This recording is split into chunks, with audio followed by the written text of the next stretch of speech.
এই গরমে এরকম একটা ঝোল দিয়ে ভাত খেতে অসাধারণ লাগে। চলেন আজকে আপনাদের কচুর 3টা আইটেম আপনাদের সাথে শেয়ার করব রান্না। আসসালামু আলাইকুম, সবাই কেমন আছেন? আশা করি সবাই ভালো আছেন। আম্মু বাড়ি থেকে আসার সময় আমার হাজব্যান্ডের কাছে কচু দিয়ে দিয়েছিল। মানে কচু আমি আগে একদমই খেতে পারতাম না, কিন্তু এখন অনেক বেশি ভালো লাগে। মানে যে খাবারগুলো আমার পছন্দ ছিল না তাই এখন ভালো লাগে। তো এখানে কচুগুলা কিন্তু সুন্দর করে আমি ছিলে এবং আলুর মতো কেটে নিচ্ছি ঝুরি ঝুরি করে, আর কয়েকটা ভাজবো তাই গোল গোল করেও কেটে নিচ্ছিলাম। এখানে নুন আর হলুদ দিয়ে আমি সিদ্ধ দিয়ে দিলাম। কচুর মুখি দিয়ে রান্না করব ইলিশ মাছ, তাই এখানে একটা আলু কেটে নিয়েছি এবং কচুর মুখিগুলো সুন্দর করে ছিলে এটার ভিতরে একটু নুন এবং লেবু দিয়ে মেখে রাখলাম কিছুক্ষণ, 5 মিনিটের মতো। এভাবে যদি গলা ধরে তাহলে আর গলাটা ধরবে না। এভাবে তরকারিটা রান্না করলে কিন্তু অনেক বেশি ভালো লাগে। কচুর মুখি দিয়ে তরকারি রান্না করলে ভাত আর কষ্ট করে চিবাতে হয় না, গলার ভিতরে এভাবেই ঢুকে যায়। তো এখানে এই যে 3 পিস ইলিশ মাছ নিয়ে নিয়েছি আর ইলিশ মাছের মাথা নিয়ে নিয়েছি। এটাকে নুন হলুদ মরিচ দিয়ে একটুখানি মেখে রাখতেছি, কিছুক্ষণ মেখে এভাবে রেখে দিব। আর এখানে আমার কিন্তু অলরেডি কচুগুলো সিদ্ধ হয়ে গেছে। তো কত সুন্দর একটা কালার হয়েছে দেখেন। কচু ভাজি আমি নিয়ে মাত্র 2বার খেলাম, কারণ অনেকে বলে যে গ্রামের মানুষ শাক সবজি কচু লতা এগুলো বেশি খায়। ভাই ভুল, এখন গ্রামে থেকে শহরের মানুষ এগুলা বেশি পছন্দ করে।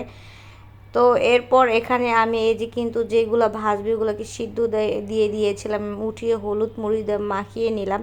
এখন তেলে এই যে সুন্দর করে ভেজে নিলাম। কচু ভাজা কে কে খেয়েছেন অবশ্যই কিন্তু কমেন্ট করে জানাবেন, এটা কিন্তু অনেক বেশি মজা। আর আমার আপু কচু ভেজে ভুনা করে, এটা অনেক বেশি সুস্বাদু লাগে, সেটাও আপনাদের সাথে একদিন শেয়ার করব। কচু ভাজা খালি খেতেই অনেক বেশি টেস্টি লাগে। তারপরে এই তেলটার ভিতরে আমি কিছু শুকনা মরিচ পেঁয়াজ এবং কাঁচামরিচ দিয়ে দিলাম। এটাকে একটুখানি ভেজে এখন এই যে এখানে সিদ্ধ করা কচুগুলা দিয়ে দিলাম। তো এটাকে এখন সুন্দর করে নেড়ে চেড়ে তারপর এখন যখন একবার সুন্দর করে ভাজা ভাজা হয়ে যাবে, মানে নিচটা দেখবো একটু লেগে লেগে গেছে, তখনই আমি এটাকে নামিয়ে নিব। মানে পানি পুরাই শুকিয়ে নিতে হবে। আর ইলিশ মাছ রান্নার জন্য এখানে আমি কাঁচামরিচ এবং পেঁয়াজ বেটে নিচ্ছিলাম।